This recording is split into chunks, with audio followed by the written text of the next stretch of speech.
178 species in genus Abutilon. July 13th. Abutilon, the flowering maple, defines July 13th. Abutilon represents beauty and humility. You are modest yet deeply admired for your inner and outer grace.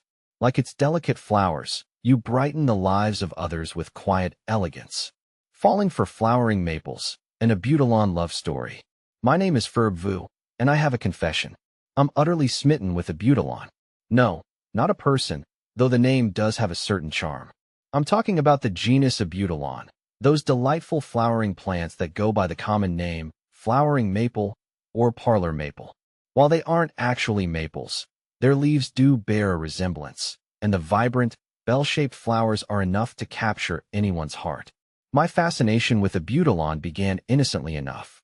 I was wandering through a local nursery, overwhelmed by the sheer variety of plants, when a splash of color caught my eye.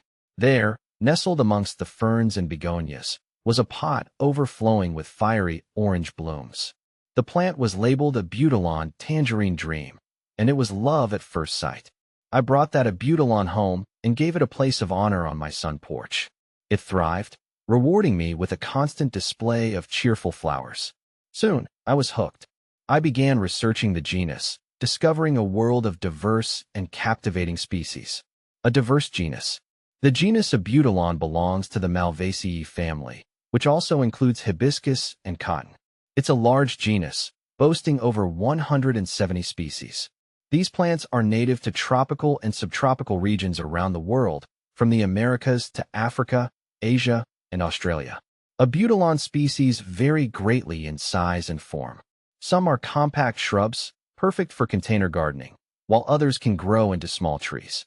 Their leaves also exhibit a range of shapes and textures, from smooth and glossy to velvety and lobed. But it's the flowers that truly steal the show.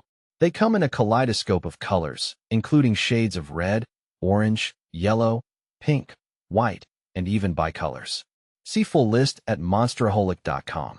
Abutilon versus sleeping hibiscus. When I compared Abutilon to sleeping hibiscus, I found Abutilon's blooms were more vibrant and lasted longer, making my garden feel more colorful for an extended period. Does Abutilon need full sun?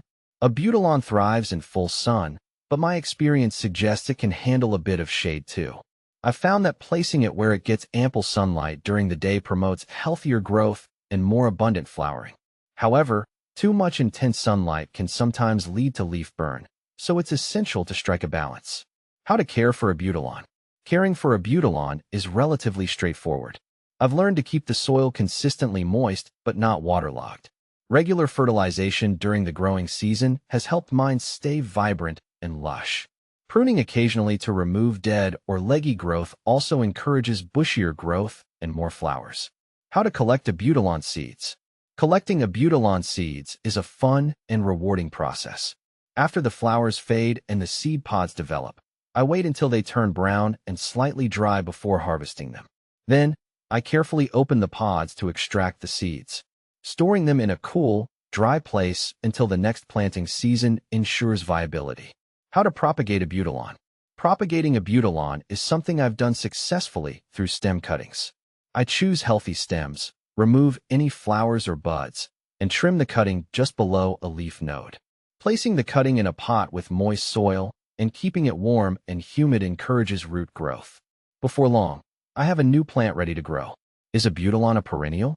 Abutilon is indeed a perennial, which is one reason I enjoy having it in my garden.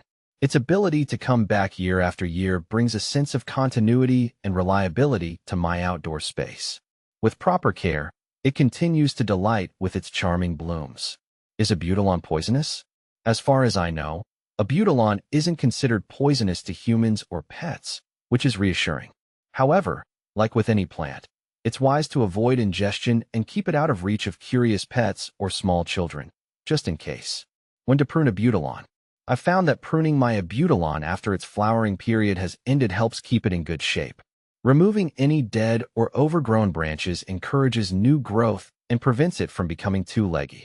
Plus, it tidies up the plant and keeps it looking its best. Why is my Abutilon not flowering?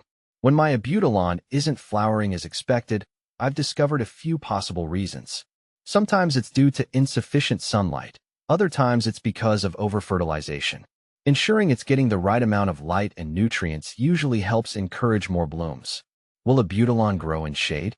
While Abutilon prefers full sun, I found that it can tolerate some shade, especially during the hottest part of the day.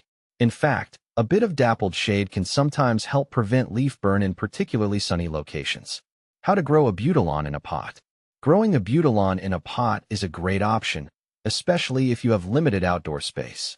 I've had success using a well-draining potting mix and ensuring the pot has drainage holes to prevent waterlogging.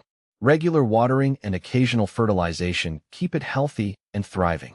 How to overwinter Abutilon? Overwintering Abutilon can be a bit tricky depending on your climate. If you live in a colder area, bringing it indoors before the first frost is essential. I've found that placing it in a sunny spot and reducing watering helps it survive the winter months. Alternatively, you can prune it back and store it in a cool, dark place until spring.